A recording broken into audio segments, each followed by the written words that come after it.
Live. Everywhere. On netrootsradio.com.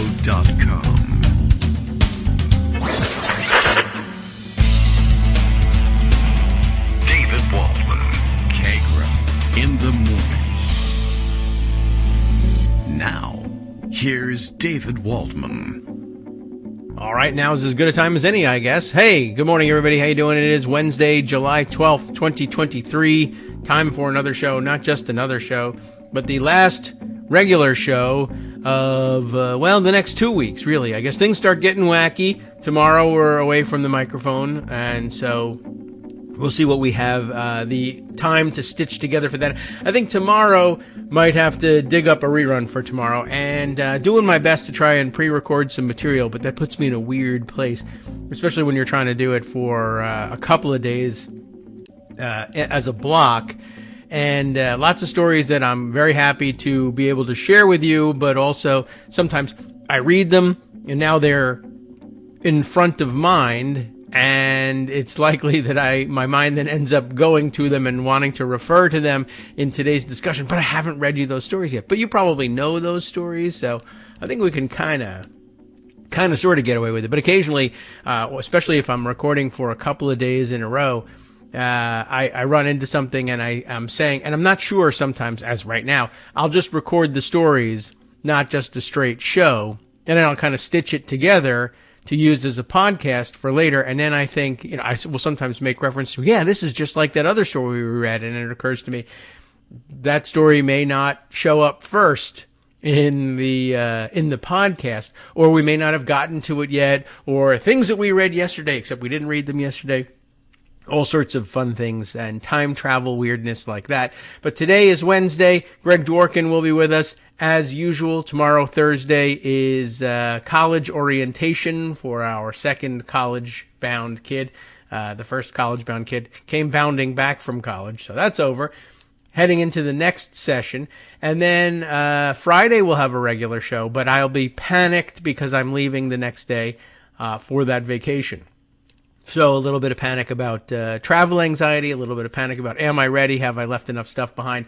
I'm hoping against hope. At this point, it's just so busy, but I'm hoping to be able to stitch together at least a couple of maybe 1 hour specials, sort of spread the wealth a little bit here.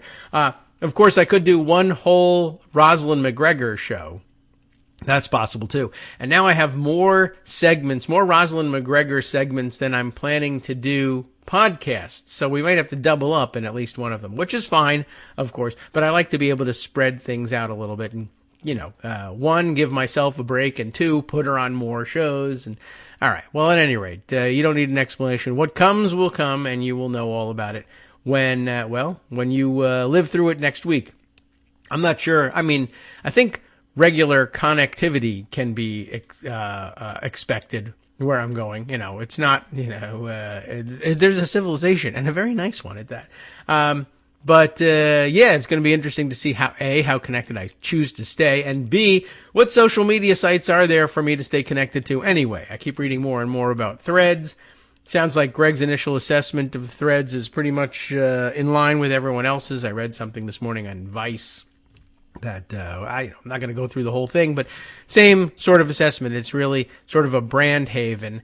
And somebody on Mastodon and tweeting around this Vice article, I'm sure I could scroll back and find it, but it was just an offhand comment that somebody said, this really reminds me that what happened here is that Meta, Facebook, didn't create Threads in order to scoop up disgruntled and homeless Twitter users. It created Threads in order to scoop up disgruntled and homeless Twitter advertisers. That's who the customer of the product is. And so it's no surprise that Threads sort of feels like living in advertising world to those who have arrived there. Now, that may just be that the first arrivals are the advertisers to whom Meta promoted Threads, and it may be that everyone lands there and goes on to have a wonderful time, but it is an outgrowth of Instagram, and I very purposefully and very consciously was not involved in Instagram. The atmosphere there never appealed to me, neither did any of the content, but so I guess Threads is the text version of that.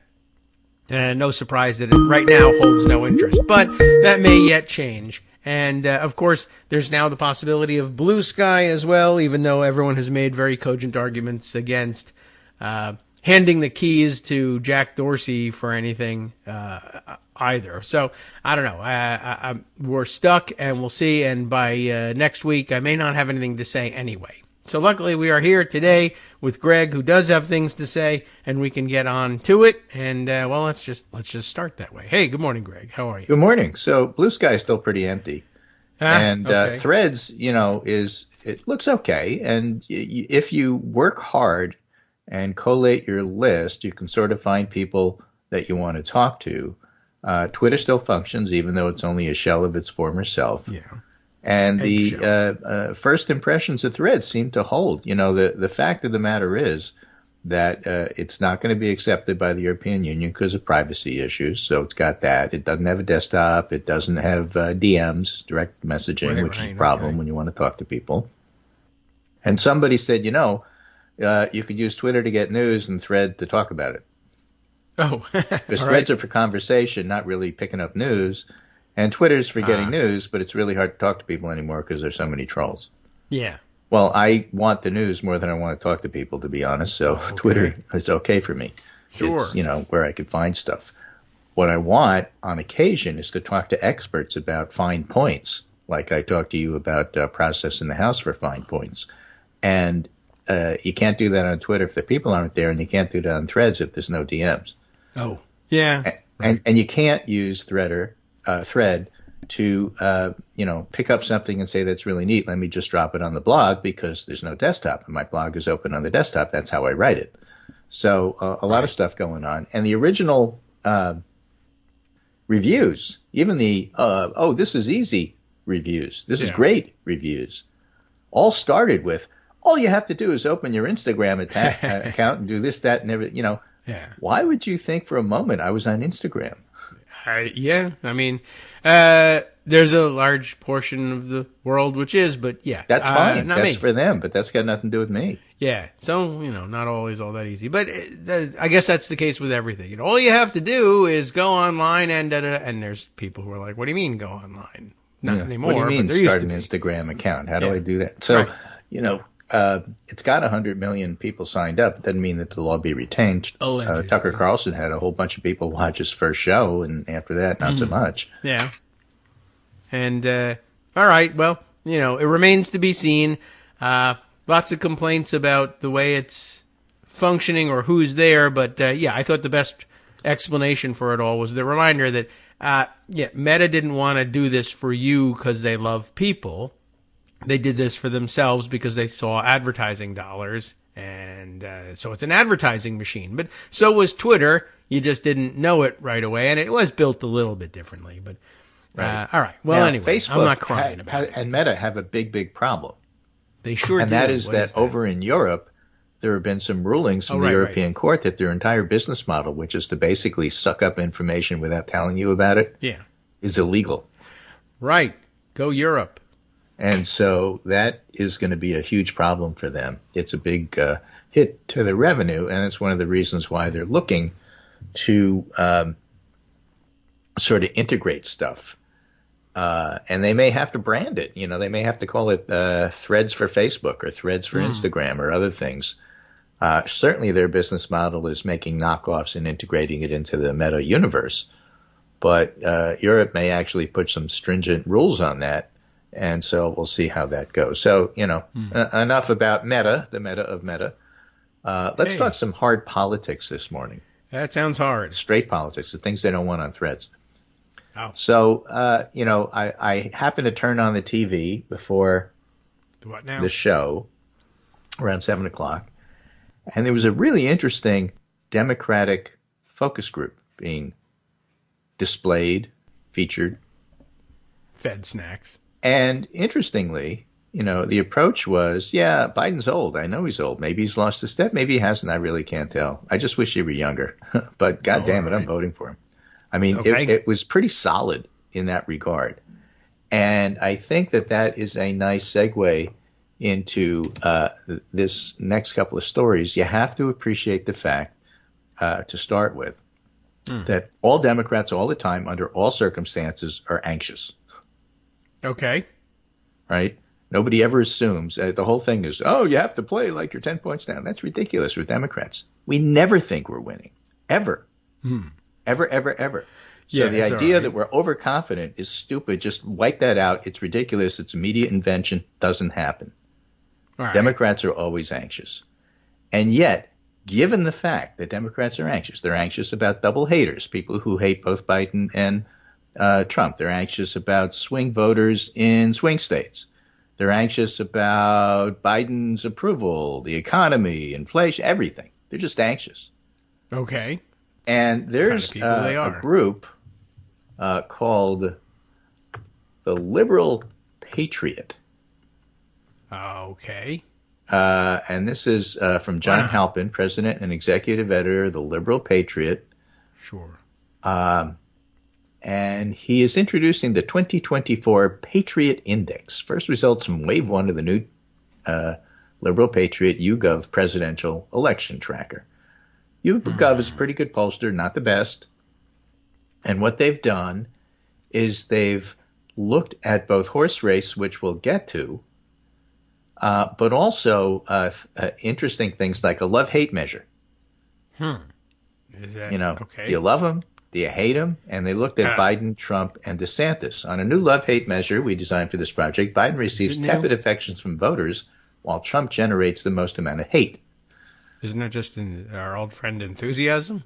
Yeah. YouGov created a novel new it's anti-enthusiasm. Created a novel new measure of emotional intensity, the love-hate scale, to gauge the depth of feeling for and against the major presidential contenders. Looking at combined love and hate, ratings in the chart below, all three major presidential contenders receive more aggregate hate than love, but Trump receives the highest level of overall hate at 56%. I'm sure he loves getting If you have a ceiling of 44, you ain't winning. Yeah. Digging deeper into these findings, neither Biden nor Trump emerged with particularly strong positive feelings from Americans. And then they go on to talk about individual trust in party leaders on issues polling. And for the most part, Republicans do slightly better than Democrats. Well, but here's the bottom line. Democrats and Biden are strongest on the dimensions of being culturally moderate and not extreme, +6 net, and on protecting people's individual rights, +3 net. The two parties and leaders are essentially tied on who voters trust more in standing up for free speech and freedom of religion. Now, strict independent voters break towards the GOP and Trump on all of the index dimensions we looked at, although not always by huge margins. Sometimes big margins, though.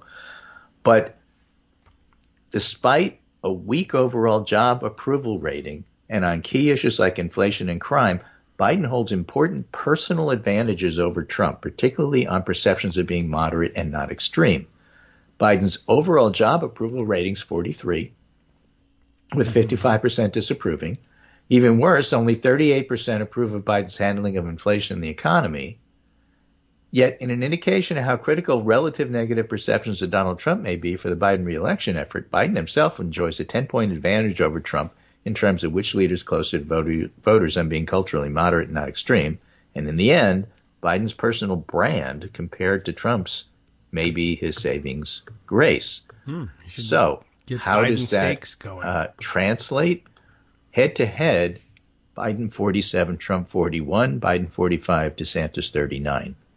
All right. Now, they write this up as Biden is obviously weak.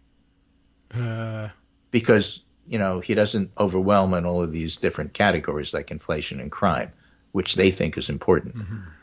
It's unclear whether the voters do, because when you're picking between the two, they're picking Biden. And a 6-point lead is pretty solid. Okay. Now, granted, polls this far out don't mean that much, but this is an example of looking at this as a Democrat and saying, oh, worry, anxious. And then looking at it like Simon Rosenberg and said, guys, the poll shows Biden beating both DeSantis and Trump, and it's based on his personal characteristics. And whereas the economy may change, views on crime may change, it's all about advertising and how the campaign drives these things. Biden may wind up joking about his age the way Reagan did and making it less of an issue as he diffuses it. But personal characteristics are not going to change. In fact, it's only going to get worse for Trump because he's going to be indicted more. So you step back and look at this and say, this really isn't that bad. Okay. I'm prepared to take it that way. I'm still looking for 100-0 if we can get it. Yeah, exactly. And if you don't get that, you don't get that. And on the other hand, the GOP is doing their best to help Biden. You have to really worry about their in-kind contributions and whether or not they're going to have to pay for those. Well, for example, today, we can make it happen. FBI director set to clash with Republicans on the Trump case, Hunter Biden, and more. Sure. Why not? They're pulling him in to testify why they didn't immediately attack Hunter Biden. Why didn't you arrest and Joe why Biden didn't you yet? do anything about Burisma? Yes. And the answer And I'm looking at this and thinking, the news media needs to stop treating the House like a serious governance body. Treat him like they treat Trump. He's a dangerous rogue politician that occasionally makes news. And if you don't want to treat him like Trump, treat him like you treat the Michigan and Arizona GOP party. Yeah, right. If you Republican don't, parties they'll kick run you. by nut jobs. Just do it that way. Yeah. There's no reason why you shouldn't. I think the story I saw this morning from The Hill kind of hinted at that a little bit, but only a little bit. Their headline on the same story was FBI director to testify as GOPS. Skepticism reaches fever pitch. Like the fever pitch was supposed to be throwing a bone to us on that one. See, they're fever pitch because they're enthusiasm. Yeah, right. They're fever crazed, and they do have plenty of enthusiasm for doing this. Biden, swears in private. Yeah. So I don't know. I mean, they are sort of. I mean, it's only they're just missing the slightest story. tip of the They're just hat not there. getting it, or they're afraid no. to say it. I guess. Either way, they're not doing the public a favor. They're not doing the public a service. Right. They're not supposed to do them favors, but you are supposed to do them a service. At the moment, the front page Daily Kos story, the Morning Digest is up. Just sort of reminding you of what's happening here. In addition to this committee going bonkers, or staying bonkers, I guess, where we should be. Take note of the fact that former QAnon supporting Congresswoman is back for a rematch. Resurgence of Republicans have not yet decided we got to stop running Q-loons or governing like Q-loons. So, papers ought to say something about that. There's more. I mean, one of the huge stories this week is, as Mark Sumner put it on Daily Kos, the Republicans' credible witness against Biden is a spy for China. Yes. Yeah. I saw that one yesterday. That's kind of a big deal. Right. This is the one apparently who disappeared. Who went missing. Yeah. And apparently he went missing because he was on the lam from the feds.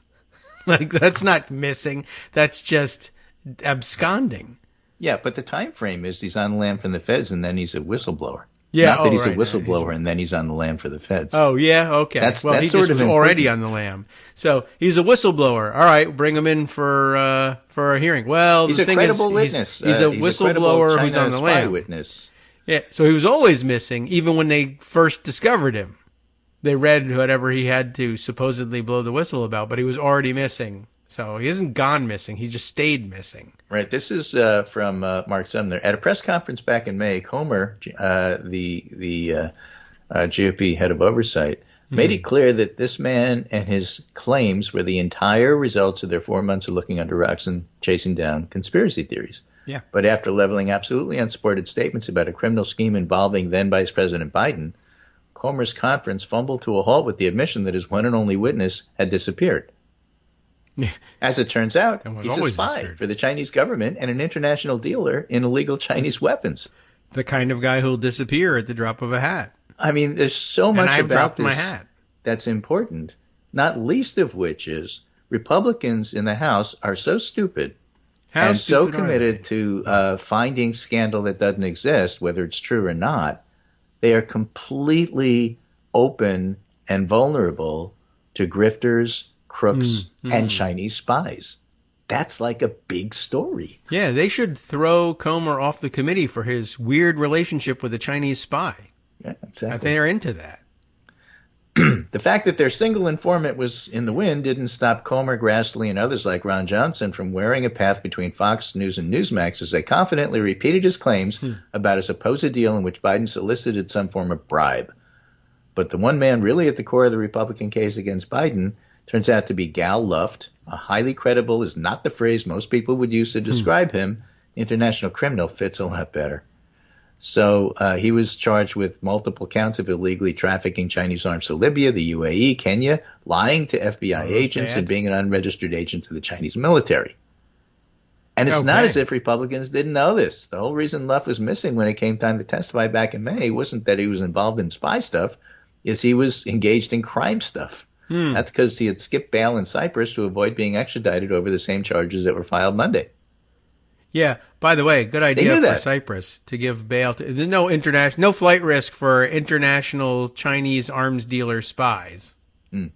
So, all right. I mean, really, honestly, if you're on Cyprus, they're working on that in risk. the House. Then there's impeachment agita in the D.C. snake pit from Puck.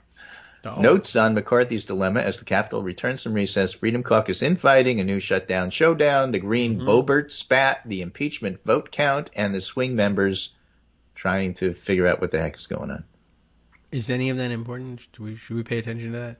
Looming government shutdown, snowballing mass impeachment fantasy, herewith notes on the friendships and rivalries that may decide it all. I won't read the article because I don't really care about friendships and rivalries and high school politics, which is what all this is. But, you know, they make the point this is not exactly a functioning governance body, which I was trying to make, and they make it beautifully by pointing out it's really not. It's high school drama. Yeah, well, largely. And we'll see whether the latest demand that the Freedom Caucus came up with gets any traction. The idea that they shouldn't allow any floor consideration of any appropriations bills until all 12 are reported out of committee. There's no real reason for that, but the House Freedom Caucus is having issues as to who's in and who's out and what's a member and what do they really stand for and who they are. I think they should just rename the whole conference the Mean Girls Conference and go from there. Everybody's in it. Yeah.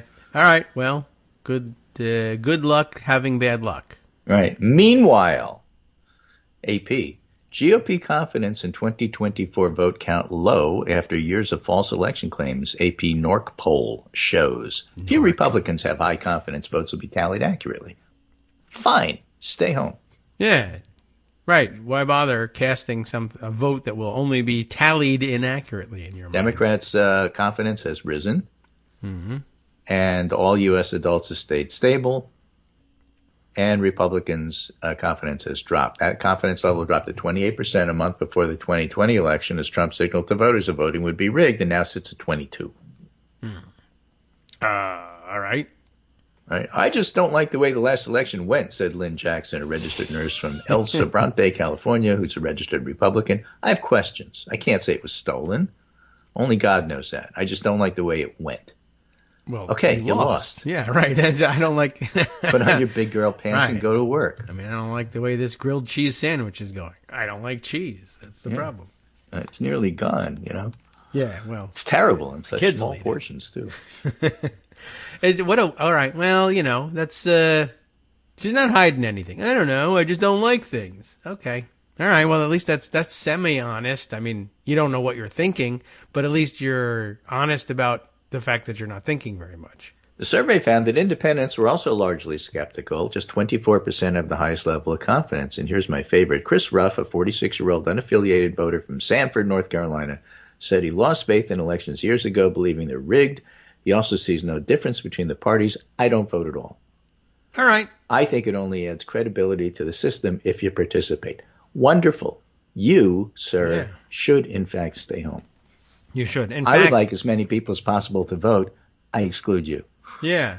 You don't have to stay home. Playing in traffic is allowed. Or dancing on the edge of a cliff. Yeah, I guess. I mean, well, it doesn't make much of a difference, really. I mean, it's fun to be able to have him alive and point to as an idiot, but if he dropped off Meanwhile, the cliff, it's all right. And we'll focus a lot more what else about he's this, I think, up. after the break, which he's is probably on Threads. Yeah, that's true. Which will come up in 2 minutes. But there's quite a bit that Biden is doing right.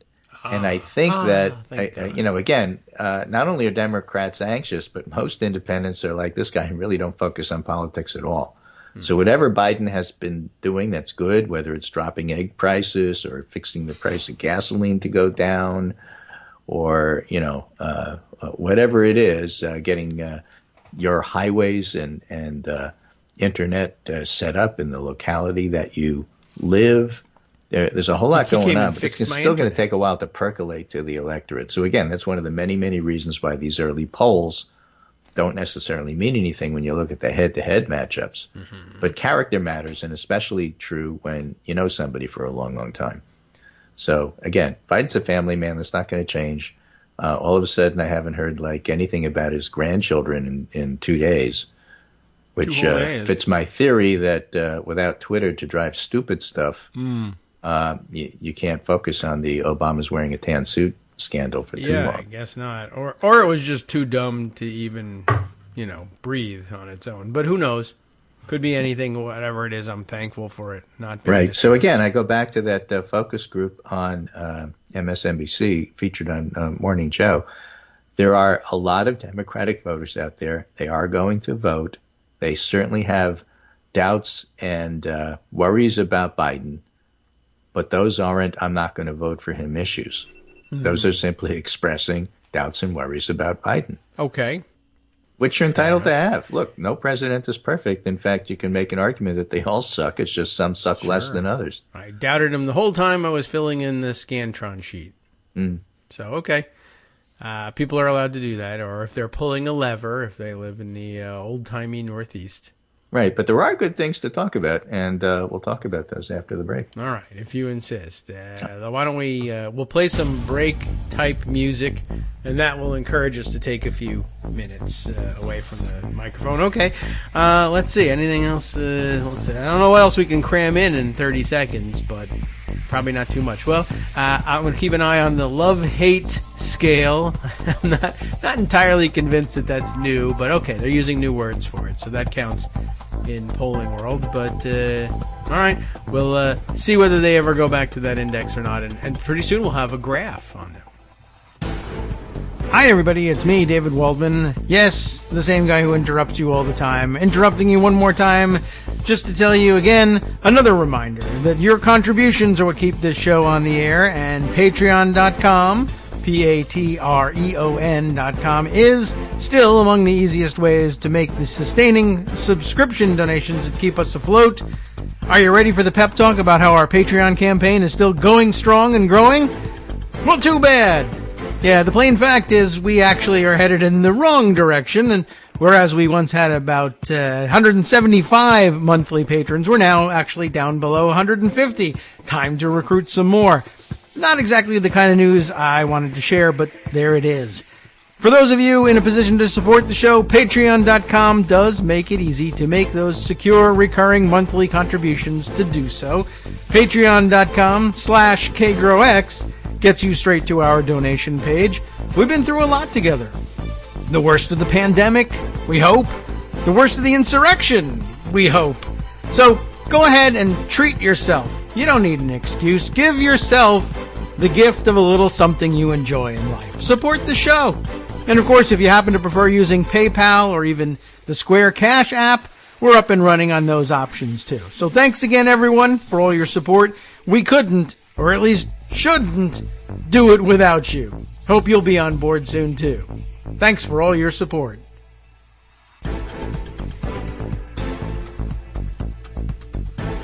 All right, that's it. That's our break. Welcome back now to the Kagro in the Morning Show here on Netroots Radio. We continue on as promised. And did we make any decisions about what the hell we were doing, or we just had a good time? We just had a good time. How's it going? There's a couple of things I want to talk about. One of the huge stories of the week, which you and I haven't covered, you may have, is Ukraine and NATO and Sweden and the war there and a whole bunch of stuff. There's so we'll get war? to that a little bit later. Yeah, we didn't do that. I found this tweet thread from Jason Kint, who is a reporter, ex-sports reporter, who is very interested in media strategy and antitrust. And he's talking about Facebook. I antitrust that guy. Yeah. Facebook PR had a masterpiece last week, thanks to a court decision on July 4th, and the new app launch, a ripoff of Twitter, no matter what their friendlies say. Okay. I mean, it is. Over the weekend, I read arguably the most important court decision in Facebook's history, so you don't have to. Oh, all right.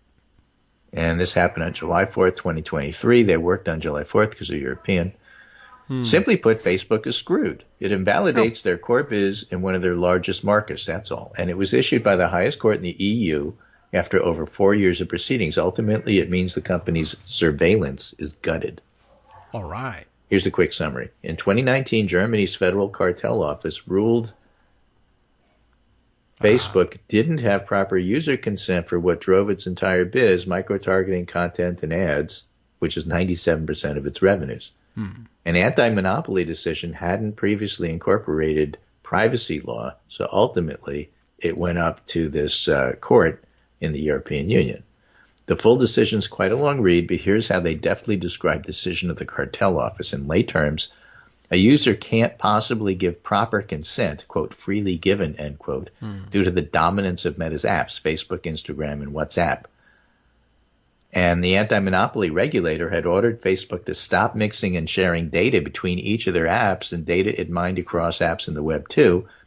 It was my opinion at the time this caused Facebook to rush to its odd ham-handed announcement branding its apps as by Facebook. I see. It made no sense to put a toxic Facebook brand on all of its apps, but they rushed the announcement along with intention to make their back-end interoperable within a month of the German court decision and ahead of FTC investigation. So here we are. The highest court in the EU has ruled the German decision was solid. It entirely understands Facebook's core business model. It also says what it expects will happen, only leaving the lower court sign-off as a formality. Remember, the EU is also investigating Facebook. So I humbly suggest maybe throwaway comments about why their new app Threads didn't launch in the EU deserve a lot more serious examination. Remember, we covered that on the show. It appears Instagram data can't be used to populate Threads at the very least, at least in Europe. And Facebook PR should respond to the full court decision. The decision is a lighthouse for competition regulators around the globe. Some prior threads and rabbit holes if you want to jump into them, but bye. All right. Well, yeah, Europe takes those things much more seriously. I mean, we really ought to, but we're way behind on that. And, you know, of course, we're still married to the laissez-faire option on just about everything. But, yeah, that's quite a valid point. We'll all just suffer here in the United States and lose control of all of our personal data. But I guess, you know, if the upshot of it remains nothing worse than, you know, showing me ads for stuff that it believes I would like, even though I really wouldn't, that's not the worst that can come of it. But as long as it stays around there, and they're content to make their money that way, I don't know. I mean, I really do wish we would catch up with the EU on that, though. Yeah. Too bad. There was a very funny parody of a discussant talking about Threads and what it really means. We want to invite you to Threads. Yeah, you know, Twitter's a dumpster fire, but we're a new dumpster. We're not on fire yet, so come over here. Right, BYO. And then went on to say, and people have asked about whether we mine your data. Of course we do. I don't know what else they would be doing. I don't know why anybody would think. Yeah, I don't know why you'd think. He goes on to say we do anything with your data, but by the way, you really should do something about that rash. Yeah, I am still a little curious about what ends up happening to all that. I understand that they're targeting me with advertising, but I mean, but you know. There are malevolent actors all over the place, and sometimes what shows up publicly as the result of all the mining isn't what's actually happening. Well, you know, let's suppose, for the sake of argument, it's just a theoretical. All right. If they mine all this data, and they actually mine medical and health data. Yes. And then they sell that to somebody that doesn't like you. Right. That's more than just targeting ads that you find annoying and can block. Yes. That would be problematic. Or and by the way, someone who doesn't like you might be your insurance company. That would also be bad. Yeah, it could be insurance company. It could be your bank. It could be a political opponent. You know, it's all. I mean, they all don't like not so great. That's true. Stop doing it. Is there any way to claim Meta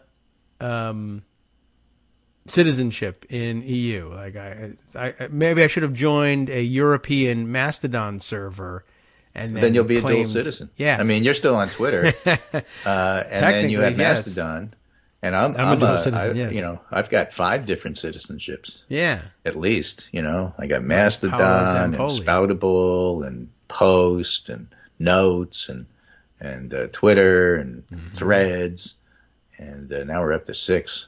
You know, and I'm losing count here. There's another one. So, in any case, on all of these platforms, yeah. It's an issue, and just be aware of it.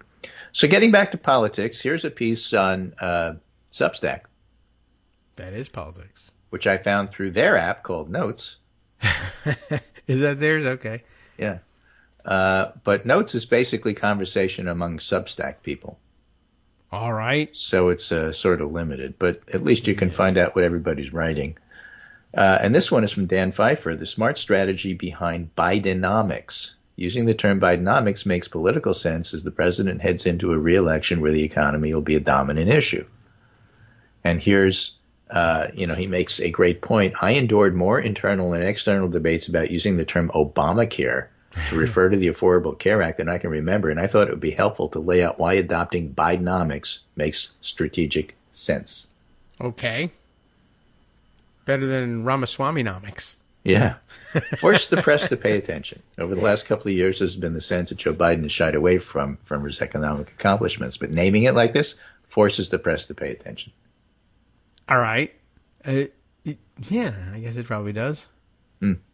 Had President Biden given a speech updating the country on the progress to date and laying out what came next, it would have received very little coverage.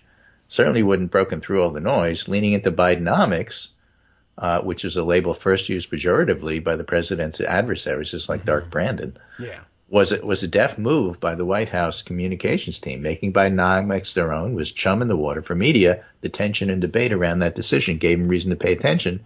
Sometimes to get a second look from consumers, you only need to refresh the packaging. Number 2, get Democrats back on board. All right. In a recent AP North poll, 72% of Democrats approve of Biden's job performance, while 60% back his handling the economy. In times of high polarization, personalizing policies is likely to lead to higher support from co-partisans. So making this Democratic economic approval, not Biden economic approval, is his goal. And number 3, become a comparative. Compare it to trickle-down economics, which he's doing.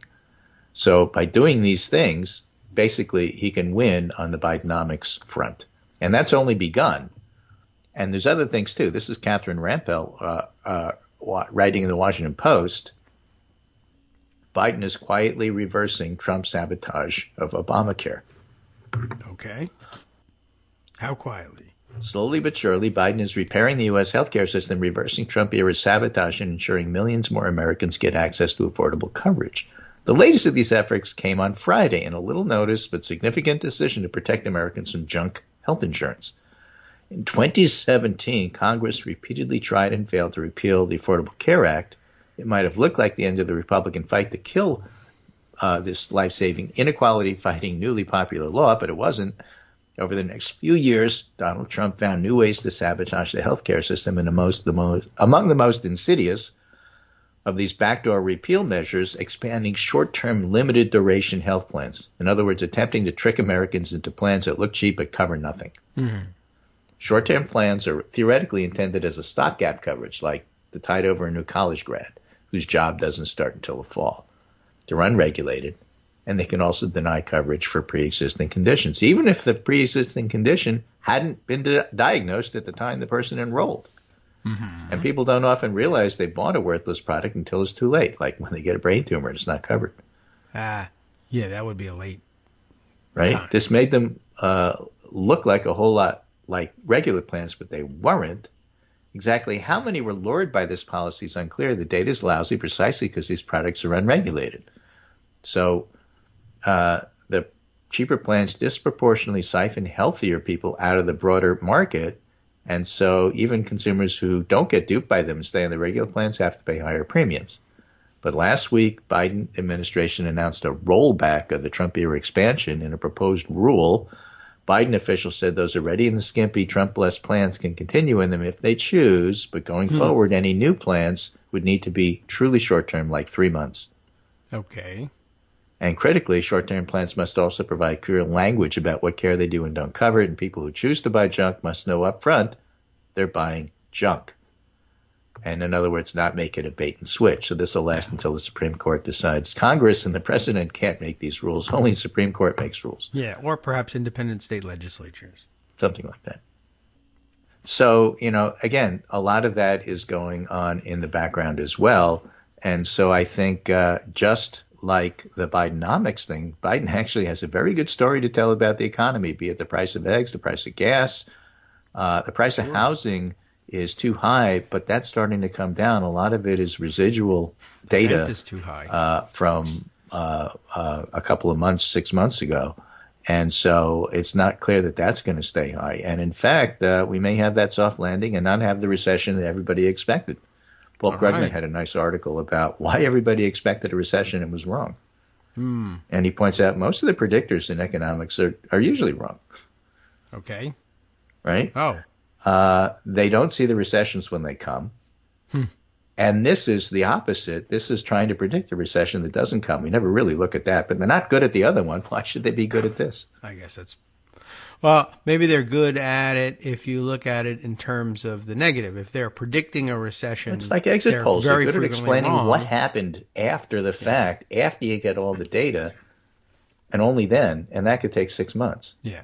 They're not good when you leak them at 4 p.m. on the day of the election. No. All right. Well, that's interesting. And good. We're not having the recession so far. And I'll stick with that. That's helpful. Bidenomics does remind me, actually, I mean, didn't they run the same play? This is the Obamacare play. The Obamacare was at first a pejorative, and they leaned into it, as they say, and adopted it and made it their own. Right. And he's an expert in that because he was there. Yeah, and he remembers. So there you go. That's pretty good. Not every name works with that. I was just sort of thinking about the fact that it's Bidenomics and Obamacare. And had he tried to make the same claim about the economy, the Obamanomics just doesn't really has a little bit of a ramalama ding dong sound to it. Obamanomics and the economy wasn't so good. He was getting out of the Great Recession. So I mean that was a remarkable accomplishment, but why bother when the end result was just going to be Obamanomics anyway? It's almost as bad as Ramaswamy-nomics. But Biden has a good name for that kind of combining game. Even Biden Care probably would work, except we don't need it. So, all right, interesting, good tactics. We'll play along. So this is Mike Consal, director of the Roosevelt Institute, left-leaning economics. I've been a bit of a doomer on inflation in early 2023. He just tweeted it did seem pretty stuck. PCE. Is going to be more of a slog, and the last mile will be hard, but there's reasons to finally be optimistic. The trends are all pulling in a better direction for a change. Okay. Core inflation right at 2017, 2019 levels. All right.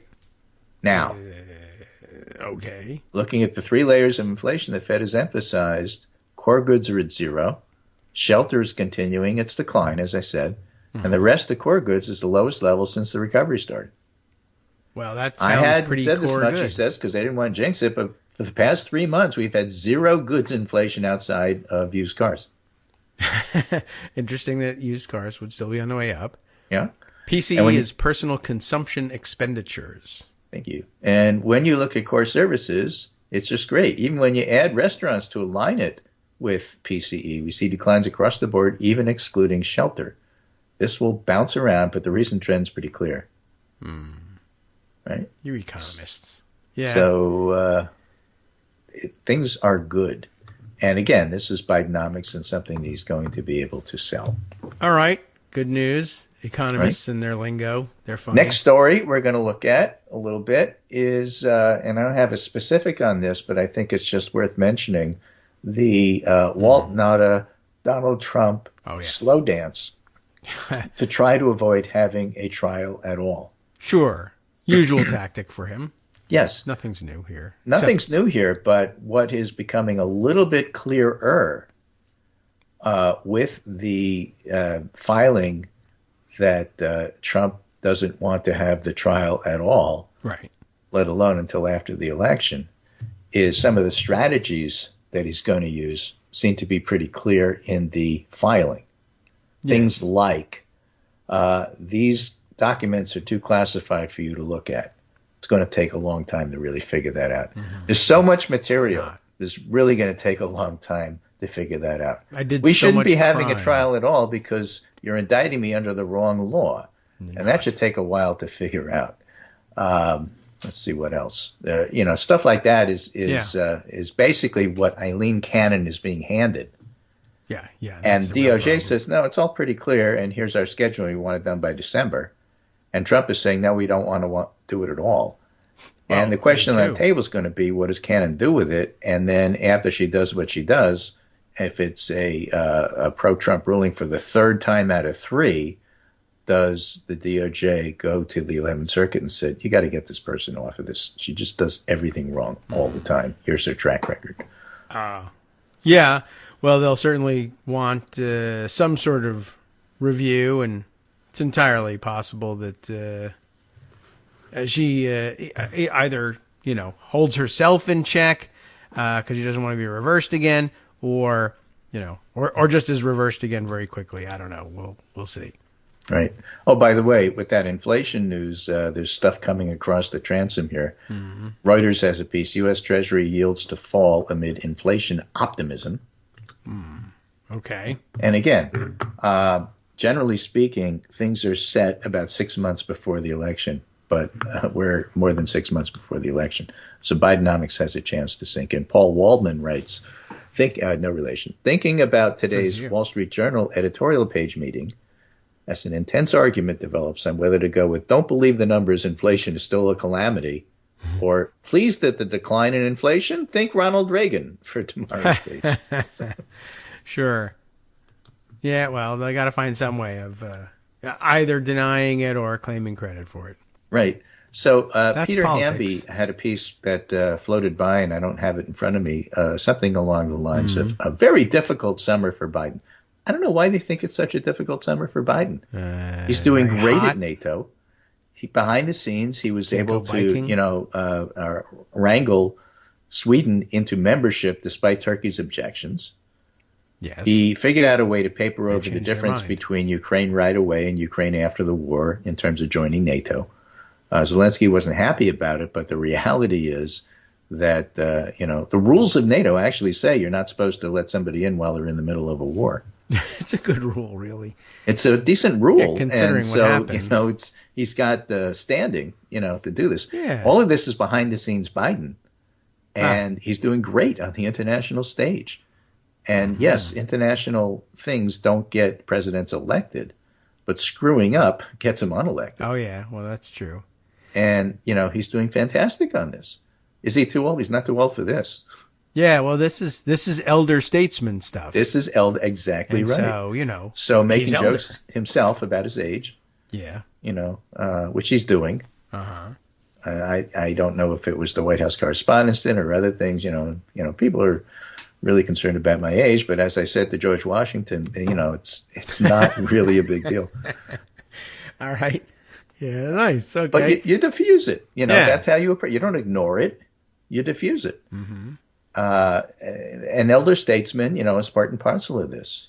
Look, this isn't age, this is experience. Mm-hmm. Meanwhile, my opponent does nothing but play golf, and even then, he probably doesn't play a full 9 rounds because, he does 5 and then gets tired and needs a hamburger. I mean, you can't really, campaign on your youth and vitality when you're constantly on the golf course. That's kind of an older person thing to do. Right. So, that's big. It's clear Putin screwed up. His goal overall wasn't to invade Ukraine. It was to weaken NATO. That was his big strategic goal. Ukraine's just a tactic. The strategy was weaken NATO. So what does he have? He's got Finland and Sweden as members, and Ukraine's on the list. Mm-hmm. Congratulations. Great job. All right. Yeah. I mean, it's like I said, it's elder statesman stuff, so the age doesn't hurt him nearly as much, and that's a strategy too. And sometimes you can play older than you really are, but all right, as long as he's not out there trying to jump out, and I don't know, he's not doing anything ostentatiously youthful or anything like that. So. Bike rides, ice cream, and elder statesmanship. things going pretty well. Also, people like to have the economy in the hands of, eminence Greece if they can get it. Yeah. I sent you a map. Not eminence piss color hair. Yeah. I sent you a map of the Baltic Sea. Uh-oh. All right. Some right? damn thing. And the reason is, what you can see there is the positioning of Sweden. Not Balkans. Yes. And Finland relative to St. Petersburg and Russia. Yes. Okay. So the Baltics, Latvia, Lithuania, Estonia, line the Baltic Sea to the southeast. To the very, very east, the one port of St. Petersburg lets you into the Baltic Sea. And then to the north, Finland and Sweden are most of the coastline there. Yes, mostly, okay? Right. And so the point I'm trying to make is I came across this piece about Sweden's strategy vis-a-vis Russia. Sweden. For the last 300 to 400 years. Oh. Has been to keep the Baltic Sea an open sea. And Russia's strategy has been to make it a closed sea. That is to say, restricted in terms of who could use it. Only militaries of real nations can use it, like us. Okay. And Sweden says, no, it's up. It's kind of like the vague argument that Iran and U.S. are having about Strait of Hormuz and other places, like who can go through it and who can't. Okay. U.S. says open seas, they're open to everybody. That's our strategy. Whether it's one of the 7 seas or whether it's an 8th, doesn't matter. Like, everybody gets to go here. Specifically, oil tanker traffic is allowed, and you can't block it. It's an open sea. Sweden has had this open sea policy and has been dueling with Russia over this for centuries. Yes. They won. Yeah. By being part of NATO. Now. Right. Is my point. And Finland being part of NATO. And Finland and Sweden and now the Baltics, lining the Baltic Sea, it's an open sea. Yeah, well, looking at the map, it's like, well, now that you mention it, right, Russia should have very little say in it. There's really nowhere that they can close the thing. They're barely included in it at all. And St. Petersburg is their only, the only place they touch. Minus Kaliningrad. But, hello, Vladimir. Please, not now. We're on the air. So don't throw us out the window, but we can't talk right now. Yeah, there's no sense in which Russia, other than simply filling the Baltic Sea with warships, could, or should have anything to say about it. I guess that was not the case back when Estonia, Latvia, Lithuania were Soviet client states. They had a better claim to it. All right, well. Quite honestly, they'll probably have to come around to keeping it an open sea. The Russians will have to change their minds because now I guess NATO is in the position for the Swedes to say, you know what, now that we're taken care of, it should be a closed sea and we should control it. Between us and Denmark, honestly, that's all. That would be pretty easy. The only way in is right down the middle between Sweden and Denmark. And if they were allied and wanted to close it off, they could. Right, and I can't find the piece that I was thinking about, but I did find this one. This is just from 14 hours ago on Yahoo News. Sweden joining NATO creates crisis for Russian Baltic fleet. Yeah. Russia's Baltic fleet already had a tough transit when it needed to go anywhere. It's based largely near St. Petersburg and in the Kaliningrad enclave. Remember that little piece of Russia that exists for unknown reasons? For decades, when it left St. Petersburg, they know it's a remnant of the war, but in 2023 terms, it's not clear why it exists the way it does. Yeah, it needed to pass into the narrow waters between Finland and NATO member Estonia. When it left the Baltic Sea, it had to pass within spitting distance of NATO member Denmark, and with the addition of Finland and Sweden, the Baltic Sea will be a NATO lake. Yeah, exactly. Don't forget the Gulf of Bothnia, which is in your map here. But that was always out of their reach. But anyway, yeah, this is it is. It looks like a NATO lake. And by comparison, you mentioned the Straits of Hormuz. I guess it would be like as if if Qatar or one of the little peninsulas that juts into it, or even the UAE, had claimed sovereignty over the entire thing as opposed to Iran, which lines the entire other half. At least they have a good claim to being able to dominate there or to control passage. the Russians are nowhere near in as good a position, and never were, but now they're even worse off. A large part of their fleet is based in the Baltic because a lot of commercial shipping goes through there that benefits Russia. All right. You know what else goes through the Baltic? Water. Sabotage Nord Stream pipelines. Oh, yes. That's where they are. Oh, okay. Yeah. Well, I did read something over the weekend that suggests now they are keeping a close eye on things up way, way up north in the northern reaches of Norway, which kind of wraps around Sweden towards Finland, and also has a Arctic border with Russia. There's some pipelines up there, too, that I guess the militaries up there are on alert and watching as well. That's not a great alternative to the Baltic ports because it's locked in by ice for a lot of the year. Yeah, but which has been the driving issue for a lot of Russia's for like foreign policy for couple centuries as well. So but just interesting to remember and reflect on some of this stuff and how Putin has really screwed himself. And by the way, congratulations. This is Biden saying to Putin, proceed, Senator. Yeah, I guess so. Well, that'll be real interesting, and it'll change the balance of things. Good rule there. Good thinking. NATO not admitting people in the middle of a war. I think that's probably a good idea, considering that we all have to go jump into the war if you're a member and you're under attack. Well, it's like a pre-existing condition, right? If you're already in the war, we don't have to cover that. Right. Okay. And then one last piece, John Alsop from Columbia Journalism Review, as we end the hour. It's called Rethinking How We Cover the Court. In recent years, coverage of the court has been criticized both for being too similar to normal political reporting and both sidesism, insufficient diversity, and self-professed savviness, and not similar enough.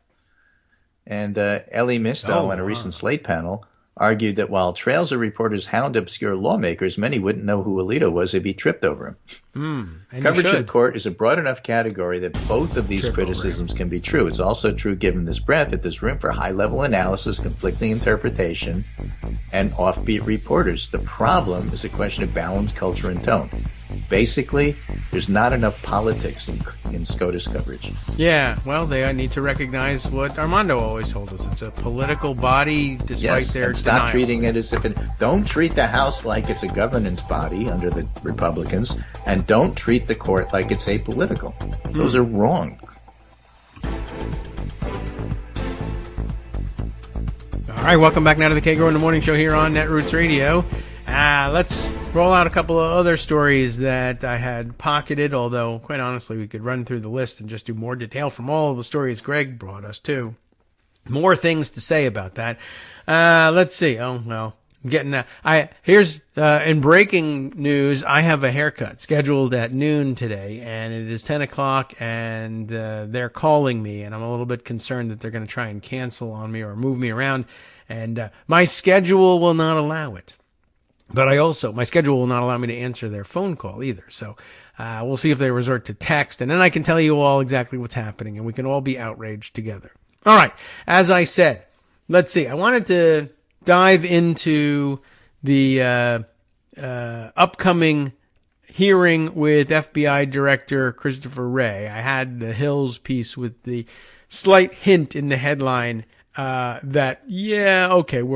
kind of a nod towards, wink, wink. The Republicans on this panel are crazy. This is Rebecca Beitsch, Beitsch.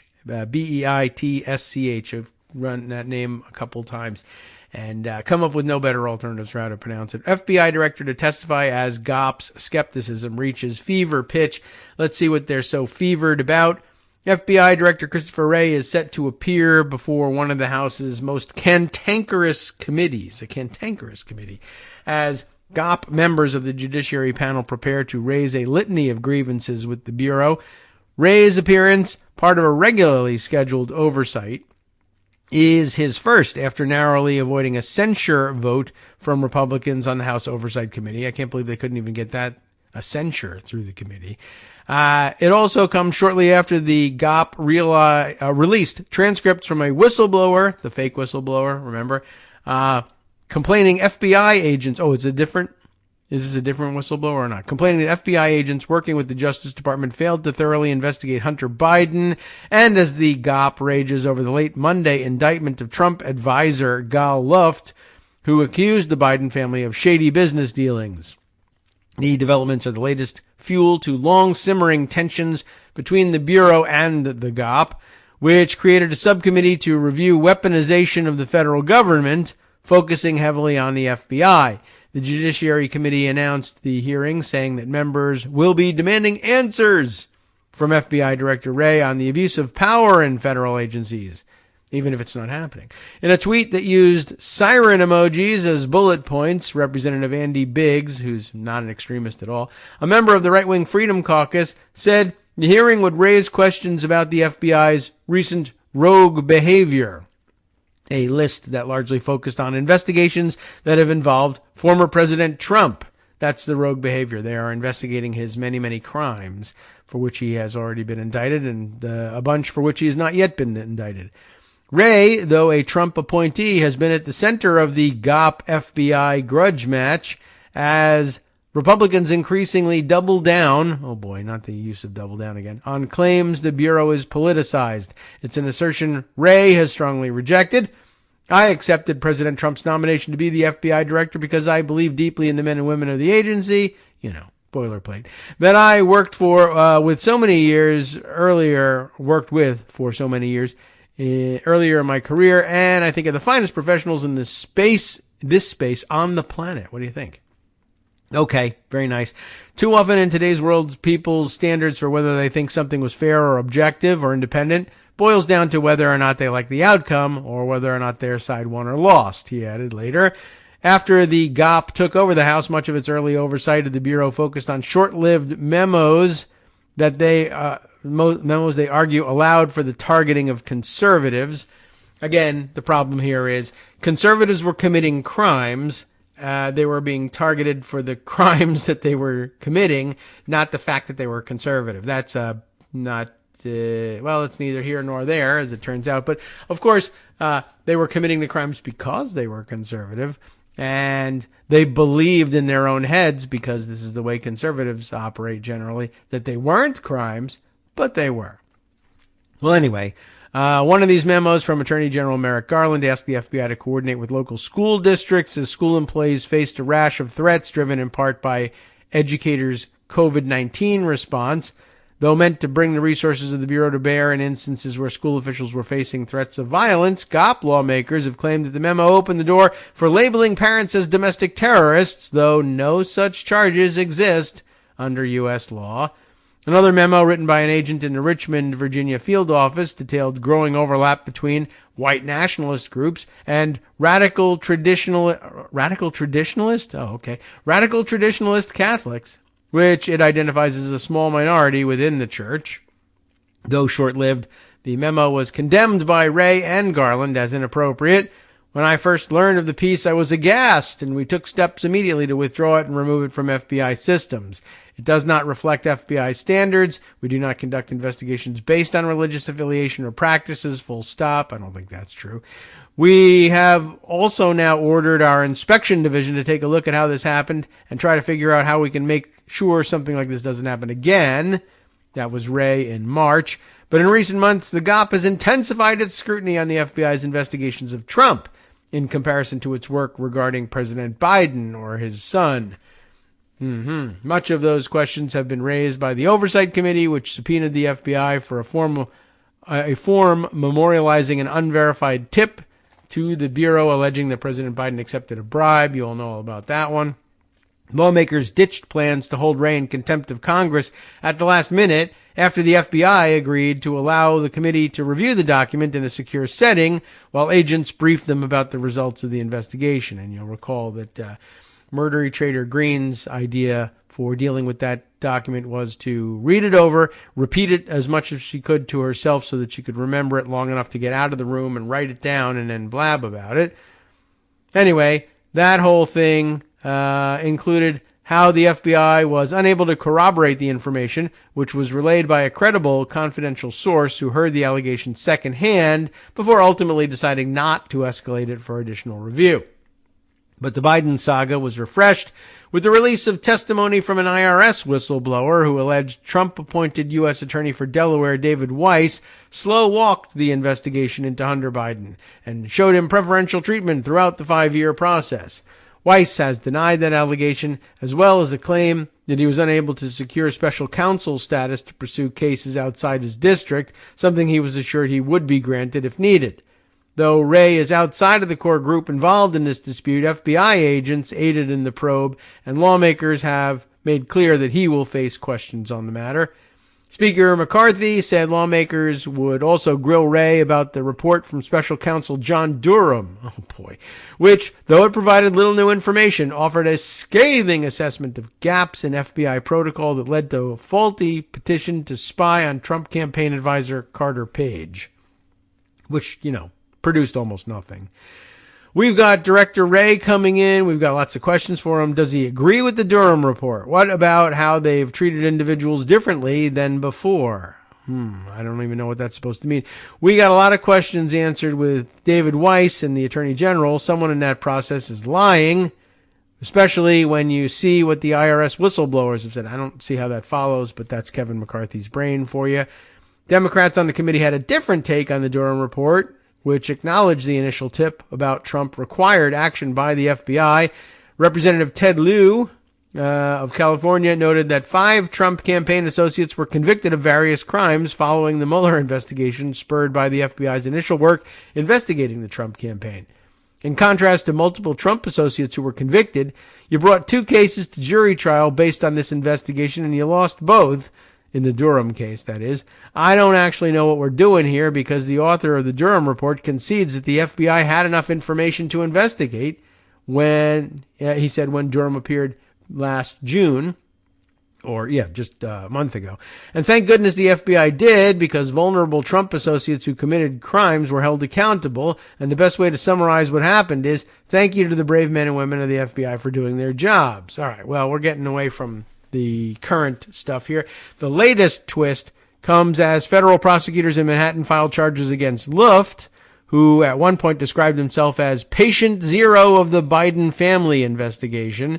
Luft, co-director of the Maryland-based Institute for the Analysis of Global Security. I've analyzed global security, and it looks pretty good. Thank you. Is accused of recruiting and paying an unnamed former high-ranking U.S. government official on behalf of principals based in China in 2016 without registering as a foreign agent as legally required. Luft is also accused of violating Iran sanctions by setting up meetings between Iranian officials and a Chinese energy company to discuss oil deals and brokering illicit arms deals to sell weapons to countries including Libya, the United Arab Emirates, and Kenya, all without having a license to do so. But GOP members have largely dismissed the charges as silencing of a witness, central to GOP investigations. No one should be surprised here. I don't trust the DOJ or the FBI. They are trying to silence our witnesses. Representative Nancy Mace, the moderate Nancy Mace, said during an appearance on Fox News, others have pledged to investigate Luft's indictment. Luft supposedly shared info with the FBI on the Bidens and Chinese energy company CEFC. Said James Comer, the chair of House Oversight. I will request this record. Boy, that was some tough talk. Jamie Raskin, the top Democrat on Oversight, said Luft may have been using the committee to gain legitimacy. I'm afraid that this alleged liar, unregistered foreign agent and arms trafficker was using the Oversight Committee as a dupe, an affront, and a way to sanitize his activities. He was trying to gain legitimacy by registering whatever his purported whistleblower information was, Raskin said. So that's a theory, too, that this Gal Lufkin character, did I have the name? Luft, not Lufkin, but Luft was, I mixed him up with Raskin and jammed them together as Lufkin. But, Luft basically running the kind of like the Donald Trump play, right? I've been arrested, I've now been arrested and arraigned on criminal charges. I now declare myself president or candidate for president, and you can't prosecute me in the middle of a campaign. How dare you? You're going to affect the outcome of an election. And so here, Luft is caught doing his spy-like stuff and says, I'm a whistleblower. Here's some stuff, and you can't prosecute me because you're just trying to silence a witness. You just come up with some sort of excuse why they shouldn't be investigating you, and lo and behold, Republicans believe it and no Democrats do. How odd is that? All right, let me check back in here. Greg sent some late-breaking notes. Yes. One, he sent me the copy of the Rethinking How We Cover the Court piece, and yeah, I might want to read that in its entirety at some point. And then an inflation thread, a good one, he says, from the Bird site. Justin Wolfers, the economist who most nearly resembles what my economist in my house might look like when he gets older. I don't know, the hair anyway. We got to figure out what to do with our household economist's hair in the next couple days. All right. Well, anyway, what's the thread? Oh, I clicked on something else. So let me go. Okay, here we are. Whoa. Headline CPI rose by only 0.2% in June and is now down to only 3%. That's back to the March 2021 level. More importantly, core CPI rose only 0.2% and is up 4.8% over the year. Both measures are a good bit below expectations. Inflation is returning to normal rates. Do we go on? It's not that long a thread, but really, I mean, the top line news seems pretty good. Core CPI print is even a bit better than it looks. Actually a rise of only 0.16%, which is roughly half of what Wall Street was expecting, so they should go crazy. Over the past 3 months, core CPI has risen at an annualized rate of 4.1%, down from 5.1% over the prior 3 months. One reason that economists are so optimistic about the future path of inflation is that we know that shelter prices are roughly flat or falling. Is that so? But because not all rents come up for a renegotiation each month, the official indices show shelter prices rising 7.8% over the past year. Oh, that's an interesting point. And a fun fact, headline CPI rose 3.0% over the past year, and rising shelter prices accounted for 2.6% of that rise.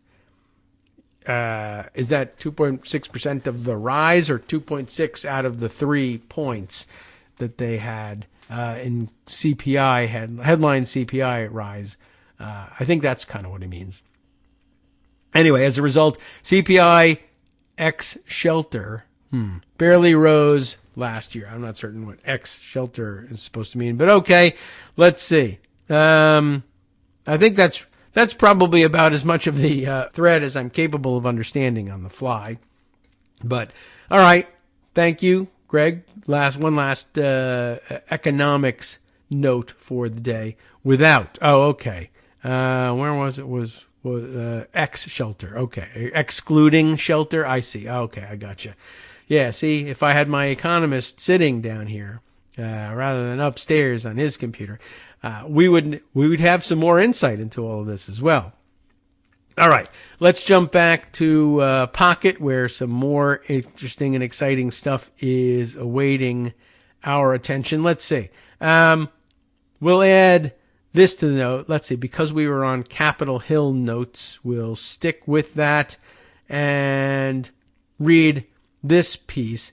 I have both a Raw Story piece and a Politico piece on the same story. Raw Story was sort of reacting to and building off of the Politico piece. So we'll read the Politico piece that underlies it, but I want to acknowledge the excellent framing. I like the headline on the Raw Story version of it, which was, McCarthy is building a war room to fight future right-wing revolts, according to a report. And that report is the report of Politico, which reports under the headline, McCarthy summons GOP factions to counter threat of a new conservative rebellion. Largely this, got the same gist to it, but a slightly more crystalline, I think, headline over at Raw Story on this one. But, we may be overstepping a little bit. It might not necessarily be the intention of what the Republican leadership is doing here to form a war room to fend off the Freedom Caucus. But That also, it might actually be the case that that's exactly what they're doing, but they don't acknowledge it to the press. So let's see. The subheader here, several hard right Republicans left the speaker's meeting less than satisfied with several must-pass bills hanging in the balance. This is Sarah Ferris and Jordan Carney reporting. Speaker Kevin McCarthy is working furiously, and we're all furious about it, to prevent another House floor takeover by his hardest right conservatives as the GOP prepares to tackle some of the year's biggest bills. With the House back for a final stretch before its August recess, McCarthy on Tuesday afternoon summoned a group of leaders from multiple corners of his conference to shape a strategy for staving off further right-wing revolts, which his team can't afford this summer. Underscoring the urgency of their task, the group of GOP lawmakers met in the shadow of what could become a new right-flank rebellion over the rule for debating a must-pass Pentagon policy bill. The Speaker has called these meetings so we can get things hopefully worked out before it blows up on the floor so there's no surprises, said Tennessee Representative Tim Burchett, one of the 11 Republicans who held up the floor last month during an ongoing rift with leadership. So let's see. He's not, I guess in this sense, I'd say maybe the Raw Story headline might not have it exactly right. Like if you're forming a war room to stave off a Freedom Caucus rebellion, you don't bring members of the Freedom Caucus in to discuss it. That's not a war room. But that may ultimately be what he's trying to do, but this meeting might be about something slightly different, which is to see, it might have been the advice of his war room to try and have this meeting and smooth things over before they come to a head on the defense bill. All right, where were we? Burchett said he remained ticked off about a few other things, namely party leaders' recent treatment of his proposed amendments to that Pentagon policy bill. That's what usually drives them, something that happened directly to them. And he wasn't the only hard-right Republican who left less than satisfied after Tuesday's meeting, which party leaders described to members as the first of several procedure-focused discussions. They've got the problem of figuring out how to put Humpty Dumpty back together. I'm perfectly willing to cooperate, but we've demonstrated we can get to yes, that's not the problem, said Representative Dan Bishop of North Carolina, another of the 11 conservatives who defied leadership on the party's own agenda in June. I think sitting around in rooms, frankly, and for people to repeat things is probably not going to get the job done, Bishop added. Welcome to Congress. That's what they do. I think they got to figure out another path. Another conservative said he's not ruling out taking a drastic step to voice his discontent to leadership, voting against debate on the defense policy bill, essentially blocking it from coming to the floor. It's 1,500 amendments for something as important as the National Defense Authorization. We need to make sure they're the right amendments. It takes a long time, said Representative Chip Roy, who holds unique power on the House Rules panel. Asked if he's willing to oppose the procedural move required to debate the bill, Roy replied, "It's not about being willing to sink the rule. It's about making sure the rules are protecting members. If we've got sufficient amendments made in order, rights are being protected, then we'll be able to proceed." Okay, non-committal, but according to two attendees at Tuesday's meeting, McCarthy's general message was more philosophical about the GOP's need for unity versus prescribing a specific course of action for upcoming bills. He wouldn't be able to do that if his life depended on it. He's just there to, preach the gospel.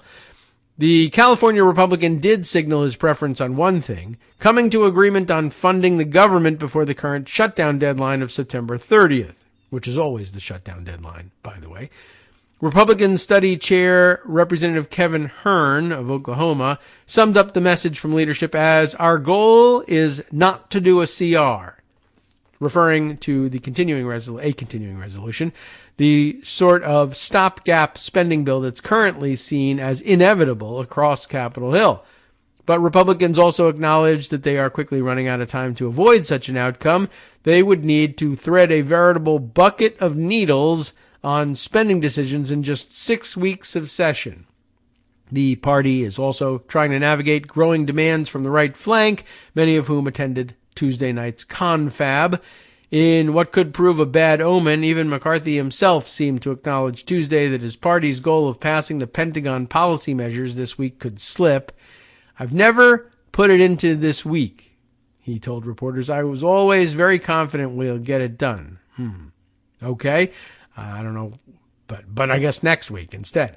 The Speaker and his leadership team have spent weeks working with GOP members and their Democratic counterparts to find a compromise bill that can clear the House with conservative votes, but also preserve the bipartisan support that legislation, that is to say, the defense authorization bill, has almost always enjoyed on the floor. Which is interesting because you have a bunch of know-nothing newbies in the Freedom Caucus who their measure of success on a bill is, was it passed with zero Democratic support? And they just don't really know the history of the defense authorization bill, and they're going to be pissed off when Democrats vote for it. I don't know why. They just are. It's not clear whether that compromise can materialize by Friday. That's 2 days from now, so no. I do worry about us. I worry about what we're going to do because we're so fractured in so many different directions, said Representative Steve Womack of Arkansas, who attended the meeting. The Speaker has to be somewhat frustrated, Womack added. "I think eventually the Speaker is going to stand up." Oh, isn't that nice? "He's going to have to look us in our baby blues and say, you need to vote for these bills because the failure to vote for those bills is not what we're given the majority for." Womack, who I guess probably has blue eyes, like many other senior Republicans, worries most about what will happen on government funding. Okay. Well, that's pretty generalized. Members of the House Freedom Caucus have already warned that they are prepared to vote against federal spending bills unless a range of demands are met, including not holding any floor votes until all 12 individual spending measures have cleared the Appropriations Committee. But no real explanation so far about why that is. But many Republicans privately believe that's impossible absent a tectonic shift within the conference. Leadership had hoped to clear at least a handful of these less contentious spending bills before departing for August, but now those plans are in flux. In the meantime, the spending panel's GOP leaders have undertaken a major internal campaign to convince conservatives to back down.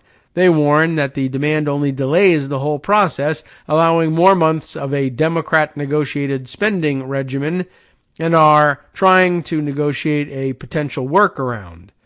I mean, that's an interesting point too, right? It just delays everything. If we could pass new appropriations bills and lock in Republican policy on those individual appropriations bills, then going forward, even if we do a CR or even if there's a partial government shutdown, at least those bills which are passed will have been formulated by a Republican-controlled House. Why wouldn't you want that? Conservatives are also railing against a major decision that McCarthy made to count clawbacks of previous spending towards the party's promise of returning to fiscal year 2022 spending levels. It's an issue that remains unresolved as of Tuesday night and could lead to the exact sort of conservative rebellion on spending bills that McCarthy's working to avoid. We will have clarity on that, Freedom Caucus member Ralph Norman said, before acknowledging the conference's larger conundrum. It might not be what everyone wants. Okay, that also pretty vague, but tells you just how much there is to overcome in a very, very short period of time. Still, no justification that I've seen for why does the Freedom Caucus want no floor action on any of the appropriations bills until all 12 of them are cleared through committee. I don't know what they think that does for them. I have a few guesses, but they're not articulating that, and so it's difficult to know exactly how stupid that is unless they, explain their reasoning for it. Let's see, a process thread that was pointed out here also in a note for late breaking news from Greg, coming from one of a handful of very active process tweeters on the bird site Ringwis. In this one, let's see what's going on. One of those mimetic setups of broke versus work. Broke being, I move that the House do now adjourn. The question is on the motion to adjourn. And, okay, woke, I guess the new, this must be video of exactly this, having Representative John James in the chair as Speaker Pro Tem, I guess responding to, I motion to adjourn the House at this time, as opposed to, I move that the House do now adjourn. And the answer being, Roger that. I guess, formality, not their strong suit here. Okay. Very interesting. Is there more about it? No, not really. But, all right. Rather an unusual method of attempting to adjourn the House. I motion to adjourn. Okay, that's just bad English. Roger that is the new one on me. Okay, let's see. We have our 2-minute break coming up here. One more segment left to us for today's live show. Then we roll the dice and see what happens for Thursday. We'll be back on Friday. We'll see how many more pocket stories we can get through when we return after these 2 minutes of breathing time. Remember, meditate, breathe in, breathe out. Sup fam, it's your boy Darwin, aka Darwin_Darko, aka the most reasonable man in America, aka KITM's senior black correspondent. You might remember me from such recordings as Spacemen vs. Space Cadets and We Need to Talk About Joe Biden. Today, I want to bring you good news about that thing you've been struggling with. Do you suffer from giving too much of a damn? Do you turn on the series of tubes and find yourself outraged at the particular way some news organization strung some sentences together only to realize, nope, this is not some fictional hellscape? Well, guess what? You no longer have to accept the life of giving too much of a damn. You can do something about it, because even you, yes you, can be a show contributor. Now I know what you're thinking. Hey, Mr. Most Reasonable Man in America, I'm not some professional podcast talking guy.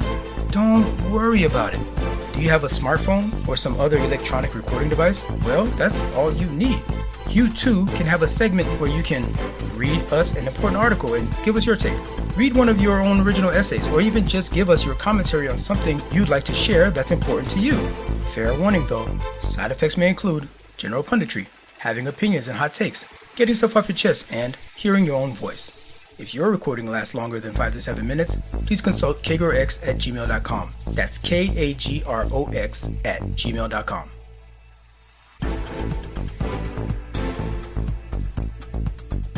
All right, welcome back now to the Kagro in the Morning Show here on Netroots Radio.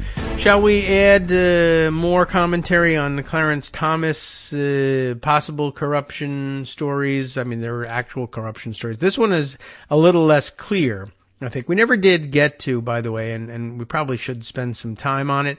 I don't know. Do you think we ought to, should we make the last segment be a Clarence Thomas one?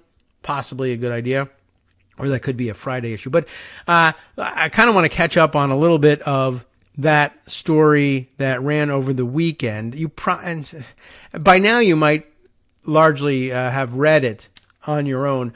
But as we spoke yesterday with Joan, and she was referring to Horatio Alger having been, well, a bit of a perv, as it turns out. You might, if you haven't read the article about Clarence Thomas from the weekend, then you might not be fully aware of why that's significant at all. And perhaps a little bit of discussion about the article, and then we can follow up with the newest piece of the puzzle as reported by The Guardian. But this from the New York Times, the piece you may have seen over the weekend, where Clarence Thomas entered an elite circle and opened a door to the court. The exclusive Horatio Alger Association brought the justice access to wealthy members and unreported VIP treatment. He, in turn, offered another kind of access. Abby Van Sickle and Steve Eder are the reporters on the piece, and it begins this way. On October 15th, 1991, Clarence Thomas secured his seat on the Supreme Court. A narrow victory after a bruising confirmation fight that left him isolated and disillusioned. Within months, the new justice enjoyed a far warmer acceptance to a second exclusive club, the Horatio Alger Association of Distinguished Americans, named for the Gilded Age author whose Rag to Riches novels represented an aspirational version of Justice Thomas's own bootstraps origin story. So you can see the perhaps somewhat naive, perhaps somewhat directed interest in calling the thing the Horatio Alger Association of Distinguished Americans, of course. But glossing over the pervy episode in Horatio Alger's background, but worthy of reminding everybody that this is one of his favorite places to hang out and bestow favor upon people, and it's named for a guy who was a little off color, let's say. Anyway, it goes on, of course, to describe if Justice Thomas's life had unfolded as he had envisioned, his Horatio Alger induction might have been a celebration of his triumphs as a prosperous lawyer instead of as a judge. But as he tells it, after graduating from Yale Law School, he was turned down by a series of top law firms. Rejections he attributes to a perception that he was a token beneficiary of affirmative action, which is interesting. I understand that perception and why now he is such an affirmative action opponent. Well, maybe. It also could just be backfill. But he thinks that people thought he wasn't really truly qualified, even though he had graduated from Yale Law School, because, well, of course he graduated from Yale Law School. He was a token inclusion thanks to affirmative action. But what's interesting is that he doesn't see anything happening here like top law firms are basically, were at the time anyway, racist in their hiring practices, maybe, and that perhaps, you know, while it would be difficult to enforce affirmative action necessarily on private law firms, I'm surprised that he doesn't come away with the impression that there's still way too much and way too insidious set of barriers and discrimination against black professional achievement in this country. But instead, he arrives at the opposite conclusion somehow. Well, anyway, so that's his basic background story. Rejected by a series of top law firms, rejections he attributes to a perception that he was a token beneficiary of affirmative action. So he began, and that made him very angry, I guess, but why? Well, maybe that should have made him happy. They were saying, no, we don't just do affirmative action for our hiring. We're very exacting, and we don't believe in giving somebody a chance just because blah, blah, blah. But instead, while that made him very angry with them, he essentially ends up taking their side in this stuff. But okay, whatever. So began his grudging path toward a judicial career that brought him great prestige but only modest material wealth after decades of financial struggle. When he joined the Horatio Alger Association, Justice Thomas entered a world whose defining ethos of meritocratic success, that anyone can achieve the American dream with hard work, pluck, and a little luck, that's doing a lot of work, was the embodiment of his own life philosophy and a foundation of his jurisprudence. As he argued from the bench in his concurrence to the recent decision striking down affirmative action, the court should be, quote, focusing on individuals as individuals rather than on the view that Americans are, quote, all inexorably trapped in a fundamentally racist society, which rejected you time and time again for whatever reason, but never mind that. At Horatio Alger, he moved into the inner circle, a cluster of extraordinarily wealthy, largely conservative, members who lionized him and all that he had achieved. While he has never held an official leadership position, in some ways he has become the association's leading light. He has granted it unusual access to the Supreme Court. This is what really astonished me, where every year he presides over the group's signature event, a ceremony in the courtroom at which he places Horatio Alger medals around the necks of new lifetime members. As Joan had pointed out, there's this one entrepreneur who called it the closest thing to being knighted in the United States. This, of course, because he had received this honor. Whereas other people might point to other honors that they had received, and this guy hadn't, as the closest thing to being knighted in the United States. Anyway, at the same time, Justice Thomas has served as the group's best messenger, meeting with and mentoring the recipients of millions of dollars a year in Horatio Alger College scholarships, many of whom come from backgrounds that mirror his own. And that sounds like a pretty good thing. The Horatio Alger Association has been a home to Virginia and me, Justice Thomas said, referring to his wife as he received the group's most prestigious award in 2010. The organization, he added, has allowed me to see my dreams come true. This, all sounds not so bad so far. except for using the courtroom, which is a little weird and hinky and probably shouldn't be allowed and isn't entirely allowed, but just sort of no one knows what to do about it. His friendships forged through the Horatio Alger Association have brought him proximity to a lifestyle of unimaginable material privilege. Now that sounds good. Over the years, I mean, it's bad, but it sounds like fun. Over the years, his Horatio Alger friends have welcomed him at their vacation retreats, arranged VIP access to sporting events, and invited him to their lavish parties. In 2004, he joined celebrities including Oprah Winfrey and Ed McMahon at a 3-day 70th birthday bash in Montana for the industrialist Dennis Washington.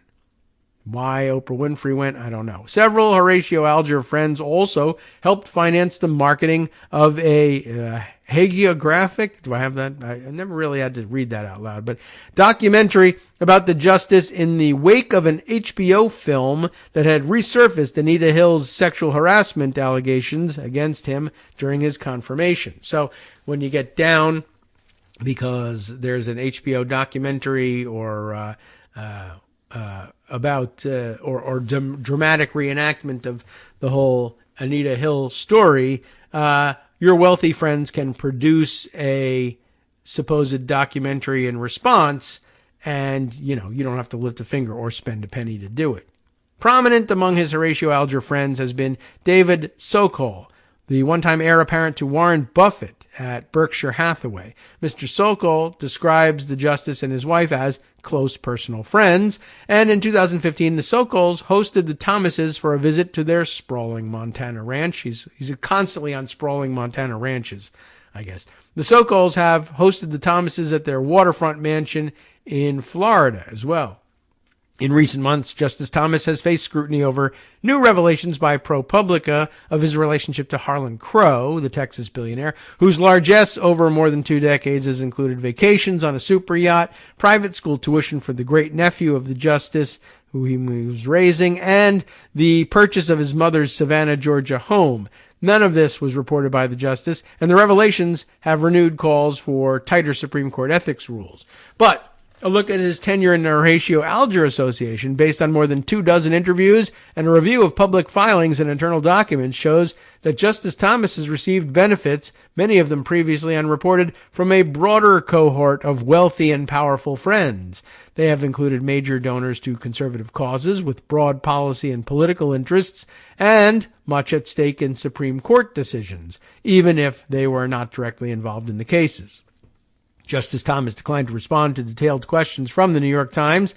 In his early years on the court, Justice Thomas disclosed about 20 private plane flights and an assortment of other gifts, including cigars, a Daytona 500 jacket, a silver buckle, and a rawhide coat.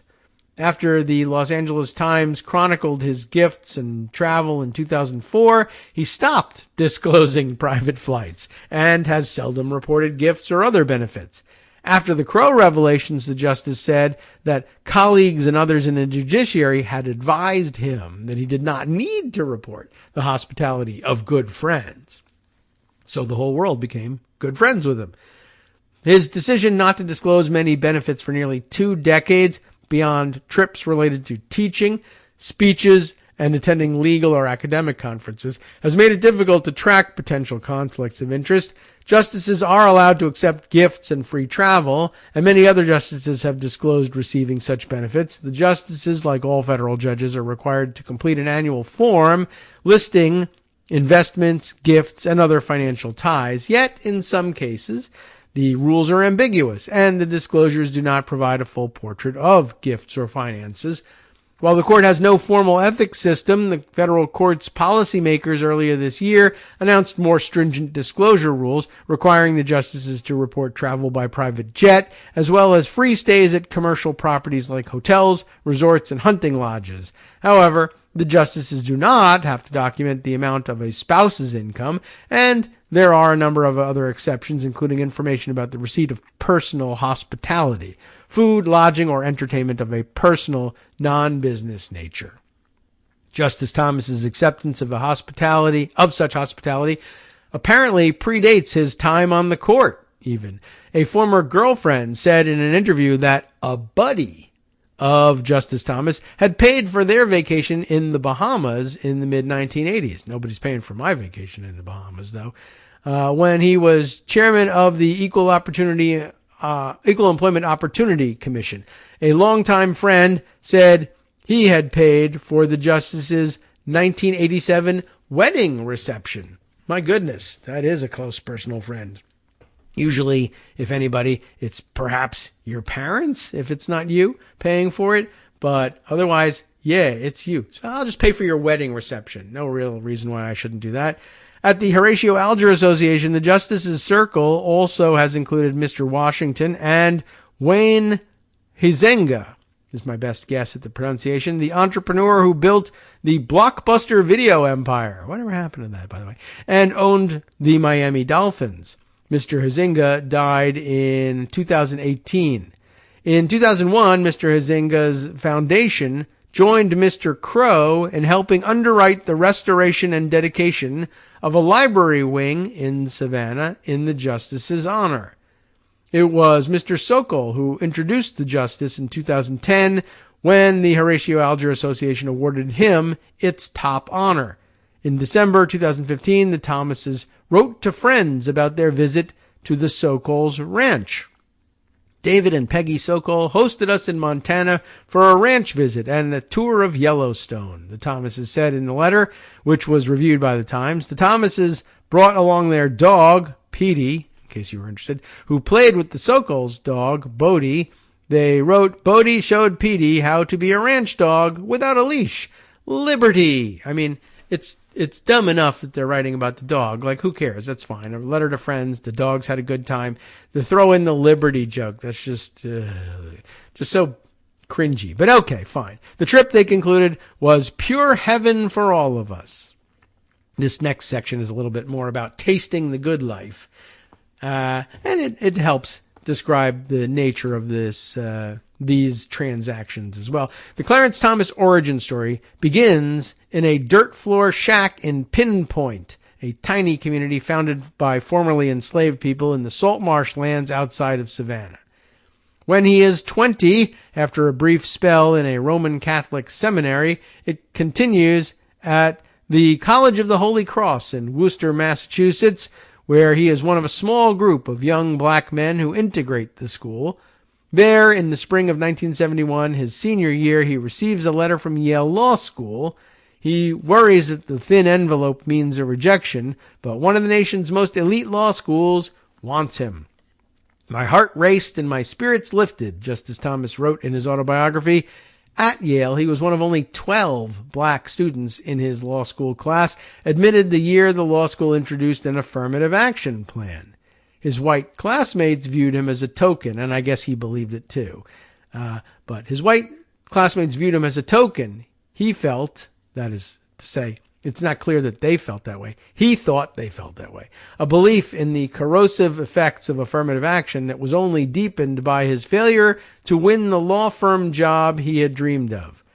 I'd graduated from one of America's top law schools, but racial preference had robbed my achievement of its true value, he later wrote. Separately, he described leaving Yale as a new father with a swirling combination of frustration, of some disappointments, of some anxiety about the future, and some anxiety about how I would repay my student loans. Oh, gee, really? How I would feed a young child, where I would live. By 1979, he had ended up in Washington, first as a legislative aide to Senator John Danforth of Missouri, and then later as the Reagan administration's chairman of the Equal Employment Opportunity Commission, the agency charged with enforcing federal anti-discrimination laws. Okay. That just happens for everybody. Doesn't have anything to do with having graduated from Yale Law School. Sure. Okay. In the 1980s, Justice Thomas appeared in a public service announcement for the agency that featured the Dallas Cowboys, his favorite football team. He struck up a friendship with the team's owner, Jerry Jones, and began to taste the good life that he still hoped would somehow become his own. We all hope that, right? As a profile from that period in the Legal Times reported, he says he plans to be rich. Says that means more than just a few $100,000 a year. Okay. It's ambition, but little naked, but I think at that point he kind of liked things that were a little naked. Over the years, he flew in Mr. Jones's private jet. Mr. Jones gave him a Super Bowl ring. He attended the Cowboys training camp, and when the team played in Washington, he sat in the owner's box. Mr. Jones later became a member of the Horatio Alger Association. In the mid-1980s, divorced and with custody of his son, Justice Thomas dated a woman named Lillian McEwen. In an interview, she remembered the Bahamas vacation at a house with a caretaker and a car. She never knew the identity of the, quote, buddy footing the bill, but understood it to be a professional contact because that was how the justice referred to such people, she said. Not long after Ms. McEwen and Justice Thomas broke up, he met Virginia Lamp, known as Ginny. They married in 1987.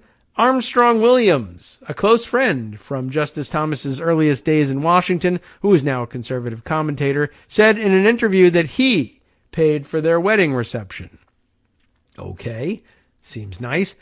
At first, the couple lived in a modest house on a busy street in Alexandria, Virginia. But in November of 1992, wanting more privacy after the confirmation fight, they bought a home on a 5-acre wooded lot shielded from view in Fairfax Station. They took out a 95% loan to buy the $522,000 house, property records show. Since then, the Thomases have refinanced several times and taken out lines of credit, and while the home is worth more now, property records indicate that they owe as much as they did when they bought it. A Washington Post article from that time noted that while other justices cultivated public profiles through speeches or teaching, Justice Thomas rarely appeared outside the court. He was the homebody of the bunch. And, reasonable explanation offered right here. After the hearings, the Anita Hill hearings, there's no way a human being could not have been changed. Juan Williams, a journalist who extensively covered the justice's early days in Washington and became friendly with him, said in a recent interview, "The human being I knew was just a different guy." I probably wouldn't be out doing a lot of public speeches after that either. Then, this section, he opened up the Supreme Court. Soon after Justice Thomas joined the court, Armstrong Williams came to his chambers with a plan to restore his spirits, and here's where we bring in this association. Mr. Williams was not a member of the Horatio Alger Association, but he knew one. He pitched a skeptical Justice Thomas on the idea of joining as a chance to mentor a generation of promising black students and to be around a community of people that could help him heal. "I just knew he would find real relationships in that society," Mr. Williams said. Eventually, Mr. Williams said he connected the justice with his acquaintance, Robert J. Brown, the owner of an international consulting firm. Mr. Brown confirmed that he was one of a few people who helped bring the justice into the organization. The Horatio Alger Association was founded in 1947, according to its website, to dispel the mounting belief among our nation's youth that the American dream was no longer attainable. They were way ahead of their time in that. To that end, the group has awarded more than $245 million in college scholarships to roughly 35,000 students. Its members have included a wide spectrum of people whose life stories exemplify the Horatio Alger credo, not the pervy part of it, but I guess the other part. Rags to riches. And although they have trended conservative, Justice Thurgood Marshall and Fred Trump, the former President Trump's father, of course, were members. So was Harlan Crow's father, Trammell Crow. Justice Thomas's class of inductees included the poet Maya Angelou. That's a pretty interesting addition as well. Let's see. I'm just sort of interested in doing the math on those scholarships. So $245 million in college scholarships. I don't know if that's since 1947 or whatever. 35,000 students. By the way, that averages about $7,000 per scholarship, which I'm sure back in the early days was enough to go to college on, and now is about enough to cover, I don't know, maybe 75% of a year's room and board. Not to mention, forget about tuition. But what can you do? He should be more aware of the skyrocketing costs of college. And considering that he had his own struggles in paying his costs for law school, you'd think he'd be more sympathetic. But apparently he's not. Anyway, I just thought it was an interesting commentary here that in 1947, there are people who were worried that the American dream was no longer attainable. I mean, in 1947, well, for one thing, there were a couple of, decades ahead when the American dream was all but a baseline assumption for everybody. But for 1947, I mean, I guess they're just 10 years removed from, final emergence from the Great Depression, 10 to 20 years, I guess, depending on how you look at it. But I don't know. And then there was an intervening world war. So I guess it was possible that it was like, a depression and then war and rationing and all the uncertainty and troubles. And I guess at that point there was some worry that the American dream was no longer attainable. But then came, I don't know, at least 2 decades where it was the baseline assumption for everybody. Now we're back to worrying that the American dream is no longer attainable. But I don't know how to view that. This is an interesting point. Anyway, in a statement, a Horatio Alger spokeswoman noted that the association is not privy to the relationships that individual members have with one another. Of Justice Thomas, she wrote, "We are grateful to him for the many hours he has spent speaking directly with scholars, providing them with mentorship and advice, and welcoming them to the Supreme Court during our annual conference, affording them the opportunity to experience one of the most important institutions in the country," which ordinarily you can wait in line to get in if you want to visit the chamber. But if you want to have a special ceremony for yourself in the chamber, well, you got to be on Justice Thomas's list. That statement was supported by former staff and scholarship winners who in interviews said Justice Thomas often connected individually with students and took an ongoing interest in their lives. It's nice. 3 decades ago, when Justice Thomas joined Horatio Alger, we tried to get above the controversy and take a measure of his success, the group's awards chairman, James R. Moffat, said at the time. The organization, according to Armstrong Williams, made Justice Thomas realize that not everyone judges him by the confirmation process, particularly among people of that class and wealth group. They really treated him like a brother, like he mattered, and in return he opened up the Supreme Court. I can understand why, but as I was reading this and thinking about his hearings and also about his saying, well, I'm really mad at the whole affirmative action thing because it devalued my Yale law degree, which it's not entirely clear that it devalued his Yale law degree. It just didn't, do enough to convince elite law firms that they too needed to practice some affirmative action in order to make up for their shortfalls. But he came to the opposite conclusion. Also, though, it was pretty interesting of him to move from, he went to Yale Law School. That's great. He worked for Danforth. That's great. I don't know exactly what recommended him to be at the top of the Equal Employment Opportunity Commission, but that's not a terrible choice either. And then, though, for him to then be bumped into the highest ranks of the federal judiciary seemed like an extraordinary leap, and it never occurred to him that he was being offered Thurgood Marshall's seat, and therefore, maybe at no point when the prize is within his grasp does he turn his back on the whole thing and say, this is ridiculous. People are going to see me as an affirmative action pick to the Supreme Court. I refuse to accept this. I'm not playing that game. Oh, he was going to play that game. But, who wouldn't, quite honestly? But anyway, I just thought it was an interesting look at his take on these things. Anyway, every spring amid several days of festivities, generally a dinner at the National Portrait Gallery, a series of receptions at the Ritz-Carlton, an awards ceremony emceed by the likes of actor Tom Selleck and the conservative pundit Lou Dobbs, Justice Thomas spends hours meeting privately with scholarship recipients and hosts a ceremony at the Supreme Court. In the courtroom, he conducts the organization's foundational rite, the induction of roughly 10 new members. Toward the end of the ceremony, scholarship recipients make a brief appearance, walking in procession through the courtroom. During induction ceremonies, Justice Thomas has often told a story about feeling alone at law school at Yale. Anthony Hutcherson, an event producer and communications specialist for the association from 2000 to 2014, once had an entertainer sing, "You'll Never Walk Alone." The justice, Mr. Hutcherson said, literally wept. It's very sweet. And all that. The association has used access to the court ceremony and related events in the annual gathering to raise money for scholarships and other programming, according to fundraising records reviewed by the Times. Now, the court discourages using its facilities, or the justices, to help raise money. In 2014, a court official emailed Horatio Alger's staff members as a reminder that photographs of the courtroom ceremony were for internal use only by the association and may not be used for any promotional or fundraising purpose. Justice Thomas's use of the courtroom for Horatio Alger Association, while hardly unprecedented, is quite rare. That special access and affiliation with Justice Thomas have become central to the identities of the organization and its members. Several have said they counted among their proudest achievements having Justice Thomas bestow their Horatio Alger medallions at the Supreme Court. He really seemed to like the fact that everyone else enjoys being in the courtroom, said Mr. Hutcherson. Among people of almost inexhaustible wealth, he could give them that, and nobody else could.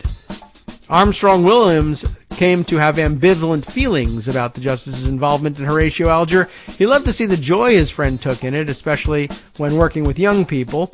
But it also introduced the justice to a whole different ecosystem from the black conservatives with whom he had come up in Washington. This is also about power and prestige, Williams said. I mean, Thomas is on the Supreme Court. Even though they provide for these kids, this is the true aristocracy of America. Well, there's a little bit more to this story, and of course, I read so much of it that it precluded us from getting to the other story I wanted to share with you, and we're off the air tomorrow. But this one is a little less clear about what it exactly means. Maybe we can treat it on Friday, but The Guardian reported, under the headline, "Lawyers with Supreme Court Business Paid Clarence Thomas Aid," not Clarence Thomas, but a Clarence Thomas Aid, "via Venmo."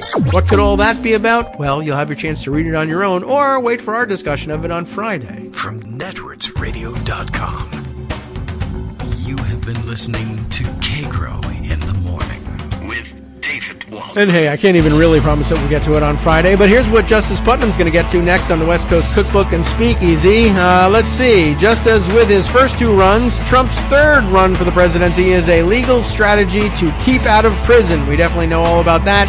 On the rest of the menu, news from Utah's Supreme Court and everywhere else in the world. So stay tuned. That's a lot.